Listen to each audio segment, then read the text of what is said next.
evening. This is my fourth trip to Israel since the horrific Hamas attacks of October 7th. So I'm here just over 3 months, 95 days since those attacks occurred. We know that for the people who are most affected by the attacks and the conflict that's followed, time moves differently. Immediately before this, I met with the families of hostages being held in Gaza and with hostages who've been released. Several of those families I've now met multiple times. For them, every day, every hour, every minute that they're separated from their loved ones is an eternity. Time feels different for families in Gaza as well, hundreds of thousands of whom are experiencing acute food insecurity. For the mother or father trying to find something to feed a hungry child, the passage of another day without food is excruciating. Time also feels different for Israelis and Palestinians whose innocent loved ones have been killed. For them, time often falls into before and after. The after filled with a loss that most of us will never know and cannot fully imagine.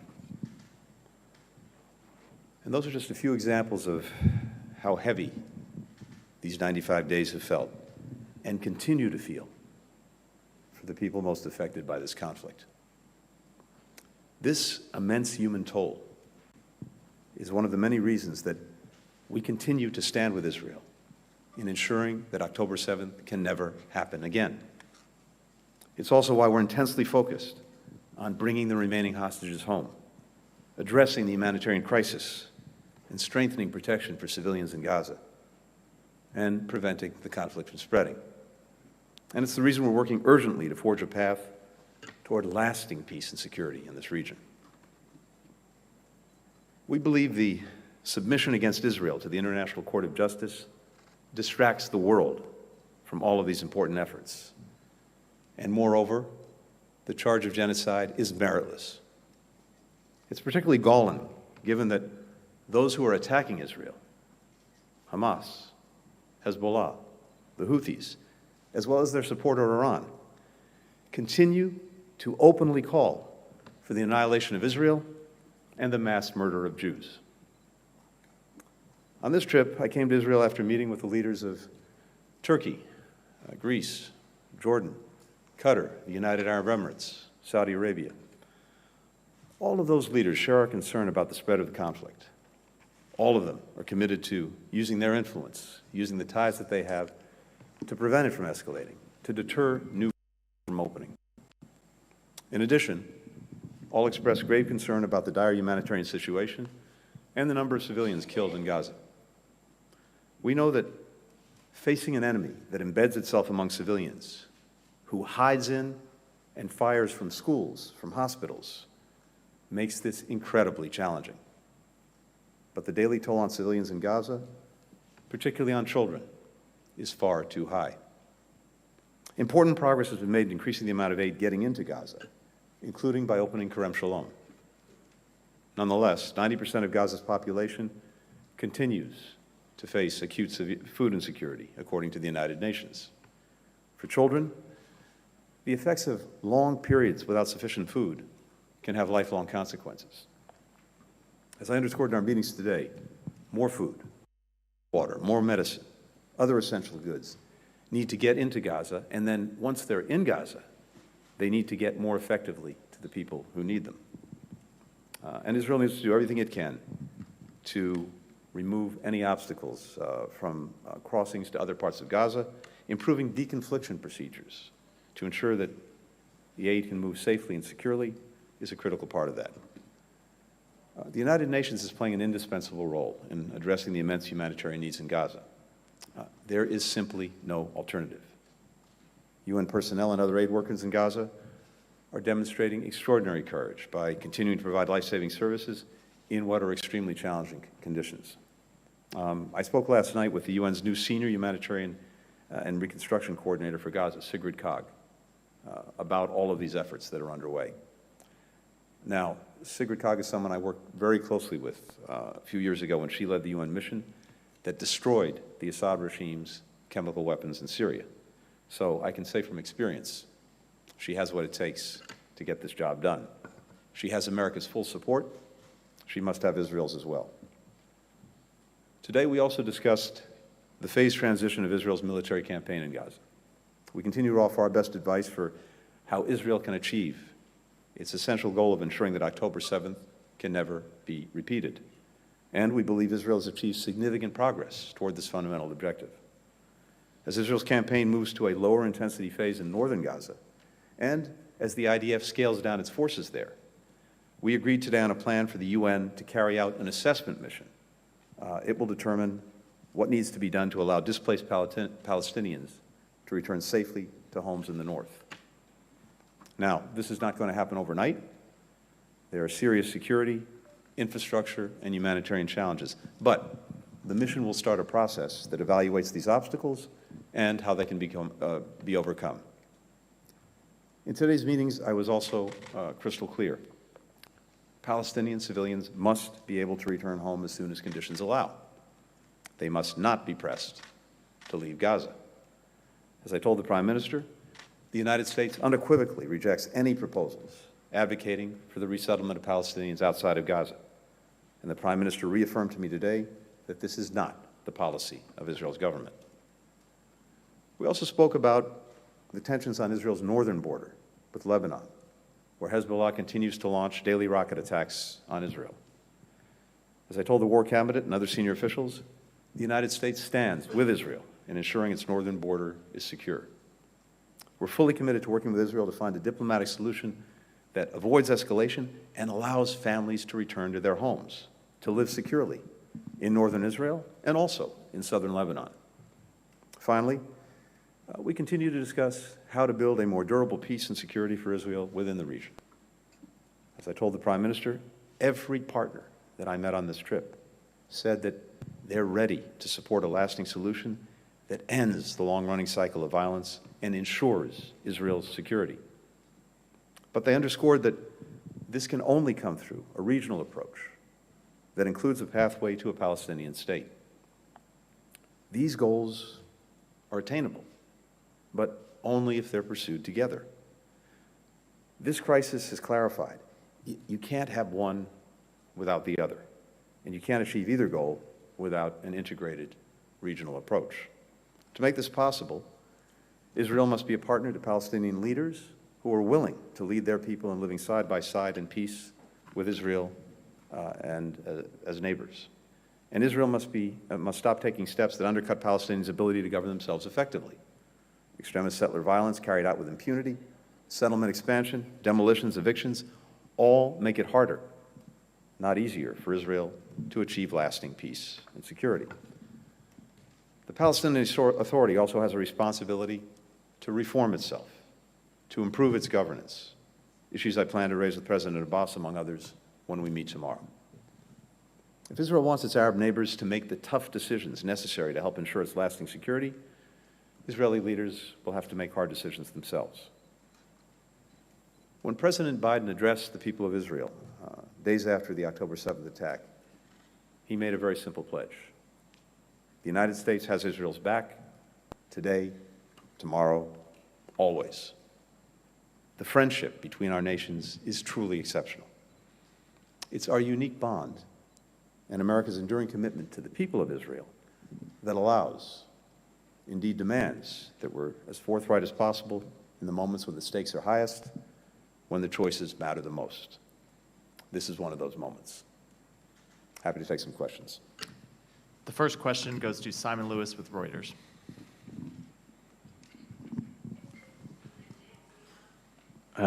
Thank you. Mr. Secretary, the future of the Gaza Strip has been a theme of your trip while you've been visiting regional countries. I wonder today, were you able to make any progress on closing the gap between Arab leaders and Israel on specific security, reconstruction, and governance arrangements for Gaza. And you talked before leaving Saudi Arabia yesterday about the need for a practical pathway to a Palestinian state as part of any efforts towards regional integration. And obviously that's come up today in your meetings with the cabinet. Has Prime Minister Netanyahu changed his mind? Is he still opposed to the creation of a separate Palestinian state? Or have you managed to convince him or get any guarantees that this is something that can happen? So one of the things that I heard very clearly on this trip, and these two questions are actually joined, is many countries in the region are really prepared to invest in a number of ways, to invest when the conflict in Gaza is over, in its reconstruction, in its security, supporting Palestinians in their governance. But it is essential to them that there also be a clear pathway to the realization of Palestinian political rights and a Palestinian state. And I think the view that they've expressed is that critical to ending once and for all a cycle of violence that is only going to repeat itself at some point in the future is through the realization of Palestinian political rights. That was a very clear message that I heard everywhere I went, just as I heard again a commitment not only to be engaged in the future of Gaza, but also to take the steps necessary, make the commitments necessary, provide the assurances necessary to give Israel confidence in its security. And that's something that's new in recent years and very powerful, which is the willingness, the commitment of many neighboring countries, not only to live with Israel in peace, but also genuinely to have a region that's more integrated, in which everyone can feel secure, including Israel. So there's I think also here, a potentially powerful opportunity for the future. Now, very difficult to get there, hard to get there, hard decisions, hard choices need to be made in order to get there, but you can see that possibility. I'm not going to speak for the Prime Minister or anyone in the Israeli government about their views. I can just share our own and also share a little bit of what I heard from countries in the region. For the next question, Suleiman Masada with Khan News. Thank you, Mr. Secretary, for taking the questions. I'll do it very fast. The Israeli government is still refusing to transfer the PA's money, and the Minister of Finance, Smotrich, said yesterday there are 2 million Nazis in Gaza, and I won't give money to Nazis just like the U.S. won't give money to Al-Qaeda. I would like to have your comment on that. And the second question is, the cabinet said, the war cabinet said that they are refusing to let Gazans go back to North Gaza. For now, is that something that you agreed on with your Israeli counterparts? Yeah. Thank you very much. So first, with regard to the Palestinian Authority revenues, these are their revenues. They should have them. They should have them in order to be able to make sure that they can pay their people who are providing essential services, including doing essential work in the West Bank, the Palestinian Authority security forces, who are playing a very important role in trying to keep peace, security, stability in the West Bank, something that's profoundly in Israel's interest. So we believe that those revenues should be released to them. Again, their revenues and being used to do something that's important to Israel. And when it comes to the future governance of Gaza, when the conflict is over, of course, people need to be paid. They need to be able to do the work necessary to administer Gaza, to do the other things that will be critical once the conflict ends. In terms of Palestinians and moving back north in Gaza, as I spoke to earlier, we have an agreement that the UN will now conduct an assessment to determine the conditions necessary for people to be able to move back home. There are a lot of really challenging and important issues to deal with, including things like unexploded ordnance and booby traps and other explosives that have been left by Hamas, infrastructure questions, proper support. All of those things are going to be evaluated by the United Nations pursuant to this agreement. And then, as soon as conditions allow, we want to see people be able to move back to their homes. And we've been very clear about the necessity of doing that when conditions allow, and making sure that if people want to go back, they can go back. Will Malden with the Wall Street Journal.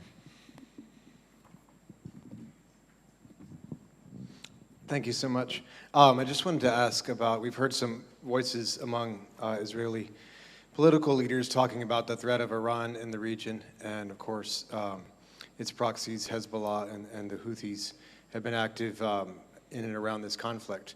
But you're bringing a message to the region of de-escalation.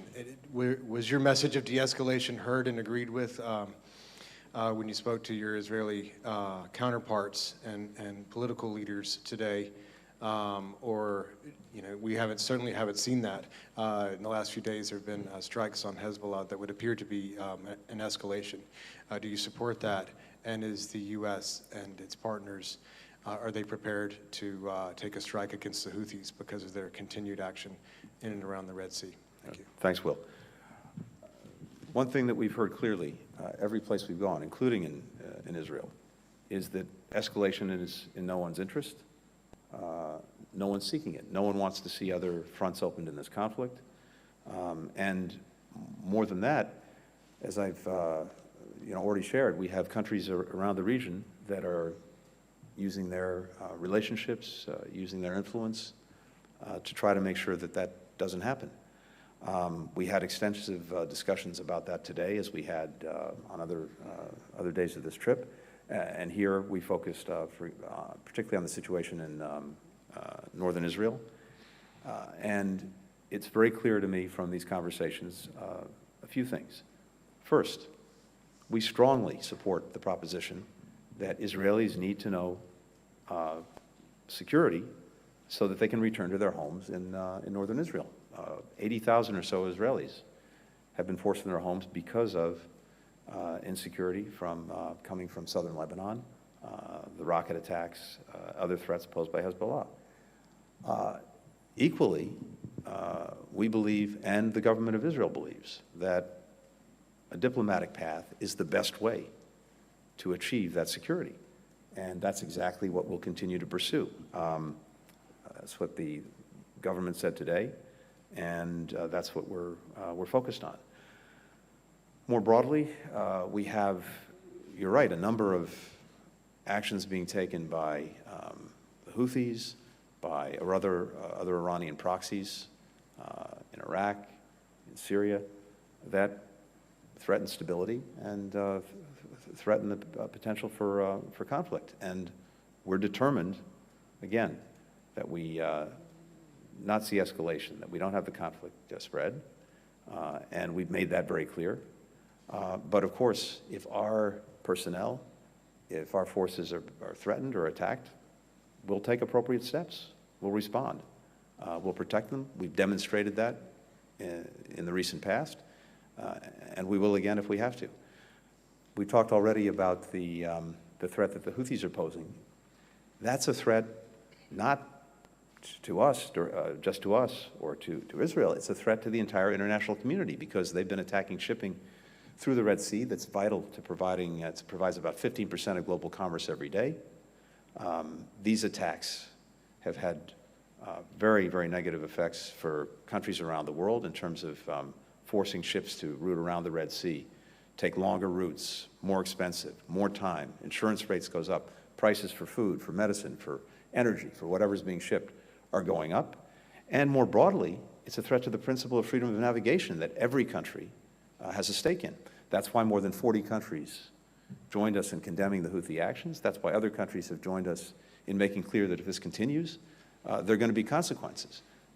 But no one was looking to create a conflict or to escalate a conflict. On the contrary, we're seeking to prevent that from happening But we also have to uphold basic principles of international law, including freedom of navigation, and we have to make sure that our own personnel, when they're under threat, are being protected. You said there are going to be consequences. Does that mean there has been a decision by the U.S. or its partners to take action? Look, I'm not going to speculate on what will happen in the future. We just want to make clear that if these actions by the Houthis continues, there'll be consequences. I'm not going to say anything beyond that. For the final question, Walid Al-Amari with Al Jazeera. Thank you, Walid Al-Omari, Al Jazeera Bureau Chief in Jerusalem. First, let me, Mr. Secretary of State Blinken, thank you for expressing your deep sadness about the tragedy of our dear colleague, Al Jazeera reporter in Gaza, Wael Dahdoux. Wael has lost his wife and 3 sons and his grandchildren in an Israeli bombardment of the house where they were fled from the center of Gaza City and displaced to the southern Gaza Strip on 25th of October. 2 days ago or 3 days ago, he lost his eldest son, Hamza, who was a journalist in Al Jazeera media network and was killed in an Israeli airstrike that hit a civilian car in Rafah. 110 Palestinian journalists were killed so far by Israeli army in Gaza during the war. More than 20,000 civilians were killed and tens of thousands were injured and hundreds of thousands were displaced from their homes that no longer exist. The situation of the Israeli citizens is also difficult. Tens of thousands were displaced from the Gaza envelope and the borderline with Lebanon, and hundreds of civilians were killed in the Hamas attack on the 7th of October. And there are many prisoners and hostages from both sides, as you know. My question, why do you, as a superpower and as leading force in the international community, not oblige the parties, and especially the Israeli government, to cease fire in Gaza and respect the United Nations resolutions and dedicated the peaceful solution instead of both sides continuing wash blood by more blood? My second question is related to the matter of normalization. Is the USA really busy with the matter? And do you think, Mr. Blinken, that the option exists, or is it just an attempt to escape from the solution of the Palestinian question and tempting Netanyahu, Prime Minister of Israel, to agree with the American position in order to change his extreme government? And what's about the rule of the 4 Arab nations or countries, as you mentioned before, in Gaza? It's just to contribute for the reconstruction, or they have political rule there? Thank you. Thank you. Let me just say again at the outset, the losses that your colleagues suffered are unimaginable. And I have deep condolences for what he has suffered. I, again, can't even begin to fully imagine what he's gone through. And as I said again the other day, to the journalists who've lost their lives or been injured in Gaza, we feel very strongly for them as well. And the essential work that they do is more vital than ever. We want this war to end as soon as possible. There's been far too much loss of life, far too much suffering. But it's vital that Israel achieve its very legitimate objectives of ensuring that October 7th can never happen again. We believe they've made considerable progress toward that goal. At the same time, I think it's very important to remember that everyone has choices to make, and that includes Hamas. Hamas could have ended this on October 8th by not hiding behind civilians, by putting down its weapons, by surrendering, by releasing the hostages. None of the suffering would have happened if Hamas hadn't did what it did on October 7th, and had it made different decisions thereafter. So it's very important to keep that in perspective. And again, this could end tomorrow if Hamas makes those decisions. We will continue, as we've done, to give the Israelis our best advice about conducting this war in a manner that achieves the objective of making sure that October 7th can't be repeated, does better by protecting civilians, and making sure that people get the assistance that they need. With regard to normalization, there is, I think, a clear interest in pursuing that. Integration of the region is something that virtually all of the countries that I visited on this trip want to advance, want to pursue. Some of them have already taken vital steps to do that. Others, I think, are interested in doing the same. But it's equally clear that that's not in substitute for or at the expense of a political horizon for the Palestinians and ultimately a Palestinian state. On the contrary, that piece has to be a part of any integration efforts, any normalization efforts. That was also very clear in my conversations during the course of this trip, including in Saudi Arabia. Thank you.